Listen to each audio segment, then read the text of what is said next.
Milan Beauty Doctor on YouTube, and in today's video, we're going to be talking about how to determine what your skin type is, because that's really important, because without identifying your proper skin type, you can be doing some counterproductive mess, jacking up your skin, and I don't want you to jack up your skin, so keep watching.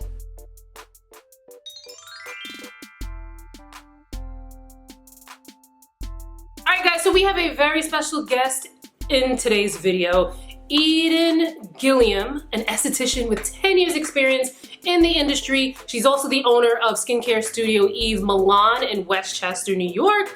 And you can also get her line of products at her site, YvesMilanNewYork.com. I'll put all that information in the description box, so make sure you check that out. But we're gonna be talking about skin types, and there's gonna be some stuff that you're gonna be like, oh snap, word? Oh, I didn't know that. So here she comes to us via Zoom. Don't know your skin type. You can be doing a lot of things that are counterproductive to your routine. So Eden and I are going to talk it through. So Eden, how do you figure out what your skin type is? Okay, so basically figuring out your skin type is one of those things that is very closely connected to your pores, your pore size, and their function. So the way that your skin regulates like sebum or your oil production. So offhand, if you like take a look in the mirror or in your camera phone or whatever is your, I'm gonna look in the mirror now, right? So you just want to pay close attention to your T-zone area and in your cheeks. So generally a person who has like normal to dry skin, I like to put things in ranges. So I would like classify it from like a normal skin to dry. The pores would be like very small or like not really visible at all, like throughout the entire face. So you really don't see much. Someone who has combination skin, which is kind of like a mixture between like oily and normal skin, you would see larger pores like in the T-zone area, but then maybe you're drier out here or you don't see much. So it's kind of like two different things can be going on. Maybe in the summertime you're a little more oily, and then some areas you're not getting much oil action at all. So then you'd be classified in the combination skin section. And then a person who has more oily skin has larger pores, definitely in the T-zone, but then you can also see like pores and oil action like everywhere else in the face, which is fine, but that's like a person who has oily skin. Fun fact, oily skin is actually the best skin type to have, and I'm going to tell you why. So in the beauty and makeup industry, we see all the contouring that came to be, and you want to highlight in here and contour in here.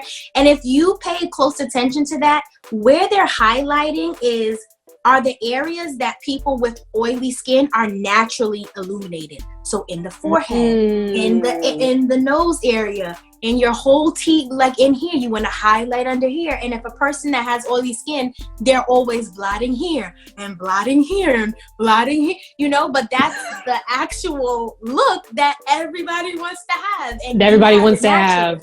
Yeah. So it's about balancing these areas and thanking God for it, because everyone wants skin that's naturally illuminated just like yours. So I like to put people in those like three baskets. So like your combination skin falls in the middle, your oily skin, and then your normal to dry skin.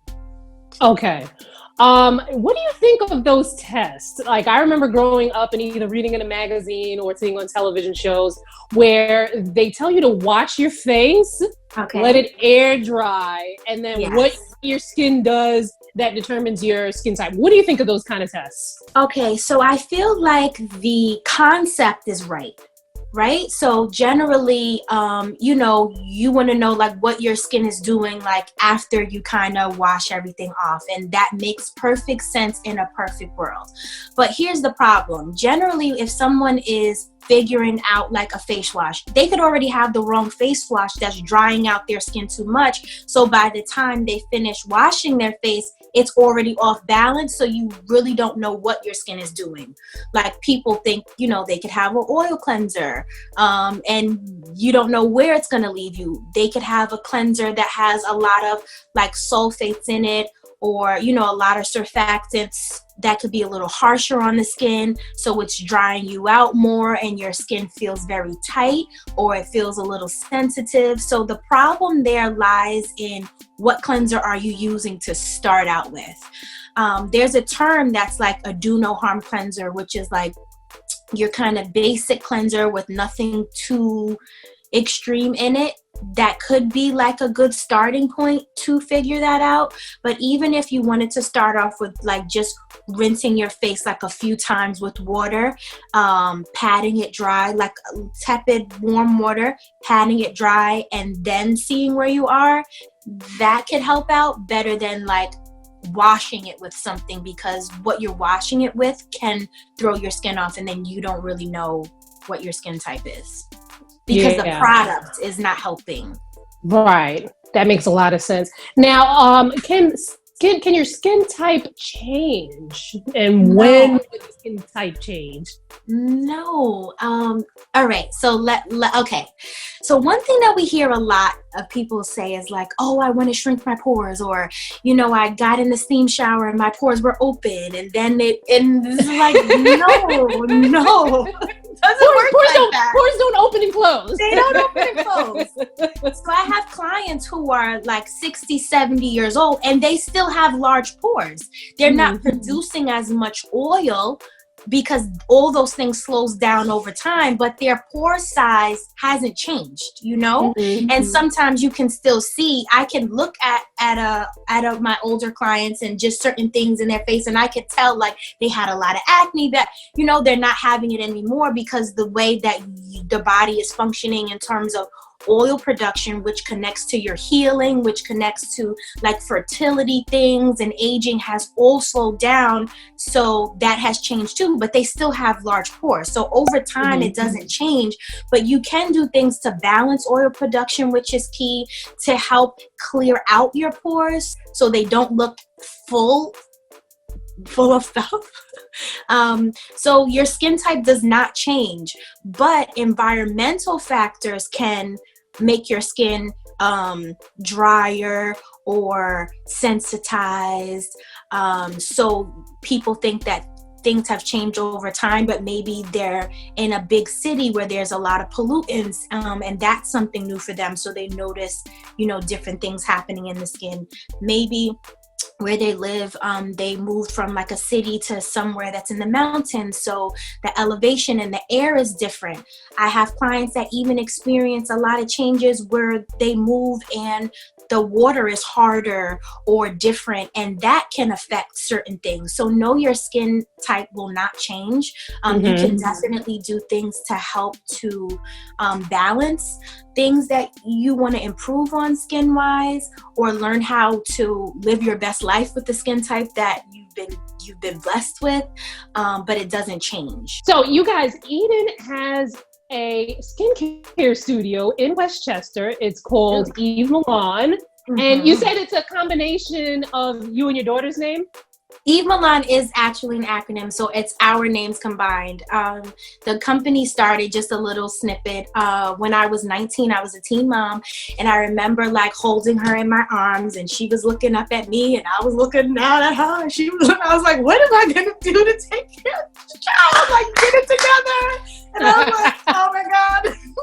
So, you know, Milan is actually her middle name, so it's our names combined, because it was like, you know, a place where I was in life, like, you know, get it together. What do you want to do? How do you want to leave a legacy for her? And so I just created a company, and yeah, it's just grown over the years. Now we're 10 years in. She's 10, gonna be 11 in a minute, and they grow so fast. I'm acting like I have kids, fast. But like my niece and nephews, like I swear they were just coming home from the hospital, and now they're pushing 30. So I'm like, I don't know how. Oh my goodness. It goes by so fast. So fast. So fast.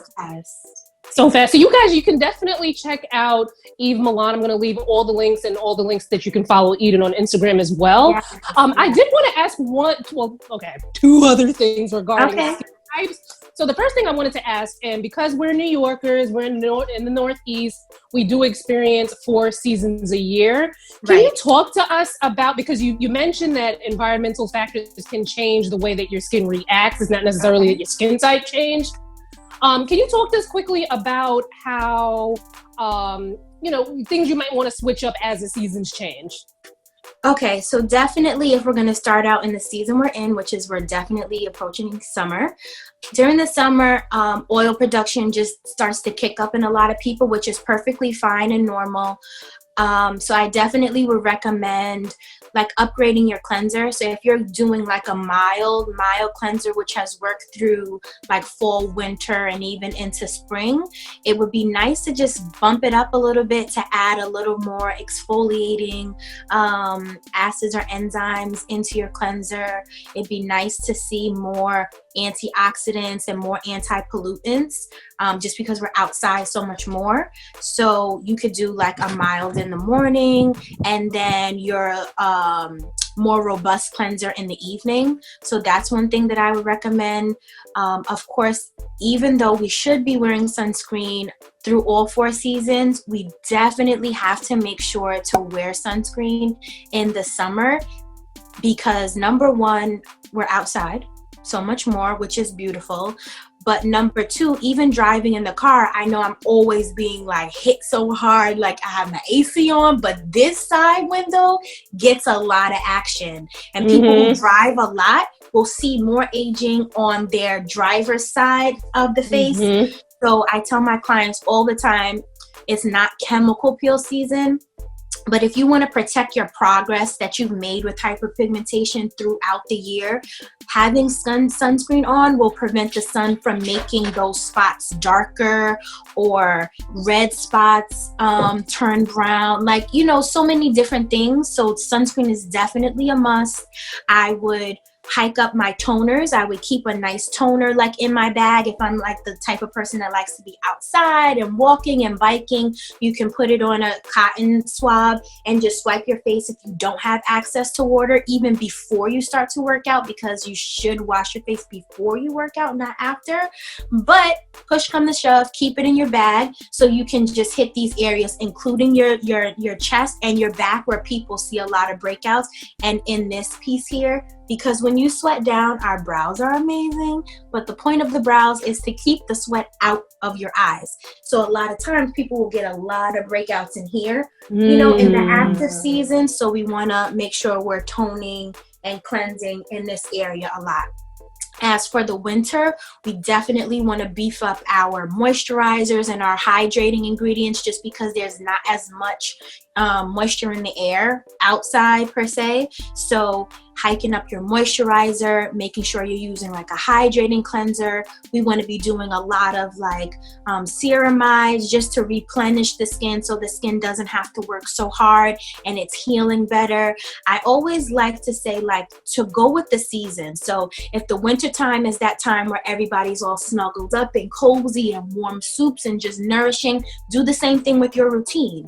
If in the springtime, things are changing, and so you just start to lighten up and adjust like as the seasons go. This was really great information. Like I said before, I'm going to have Eden's information in the description box. It'll be here on the screen. Her product line is Yves Milan. You have some of these lace sheet masks that are the most luxurious things that I was like, ooh.